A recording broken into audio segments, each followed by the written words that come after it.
Regent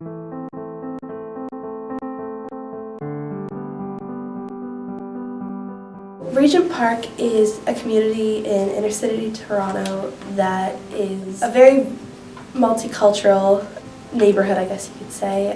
There's a lot of lower income families. Regent Park was an area created in the 50s in Toronto as they thought of it as an ideal garden community.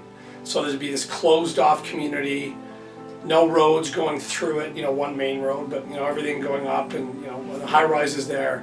And it didn't turn out like they planned it at all. It turned into one of the highest crime neighborhoods in the city. Regent Park started off and is still currently Canada's largest public housing project. Many folks in the city just kept away from here, and the streets were very closed off, and it wasn't really an inviting space. But it's changing.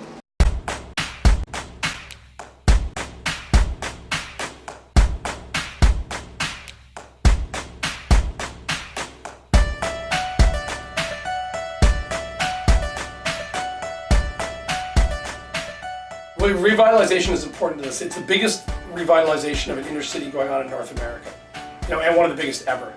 And it's a 6-part process, and it's just to get a grocery store. There's never been a grocery store, and a bank, and a Tim Hortons, and having all that, and the people that work in there are the people in the community. So what they've been doing through the revitalization process is updating the housing.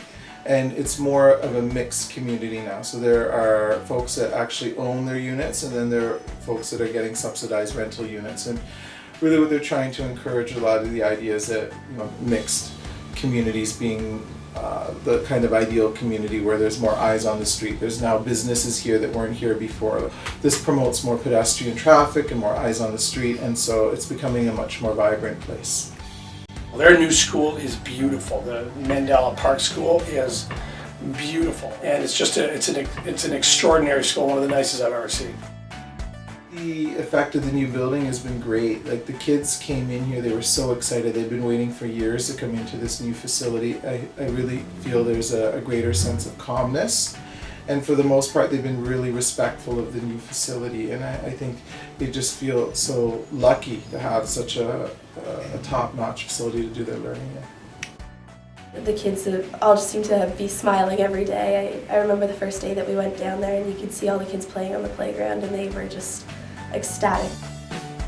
My name is Andrea, and I'm a community recreationist programmer here at the Regent Park Aquatic Center. It's the first aquatic center actually around in this community that's indoors. Now we have an indoor site to provide swimming lessons and swimming opportunities for people who've never engaged in that. When Regent Park was situated, many people just stayed within their community and didn't really cross over. But now this being accessed on Dundas Street, which is quite a busy street, people can see it, and now we're engaging with more than just Regent Park people accessing it, but we have people coming in from all over the city to come down and access the site. So it's a great way for communities to engage with each other and interact with each other outside of just this core area.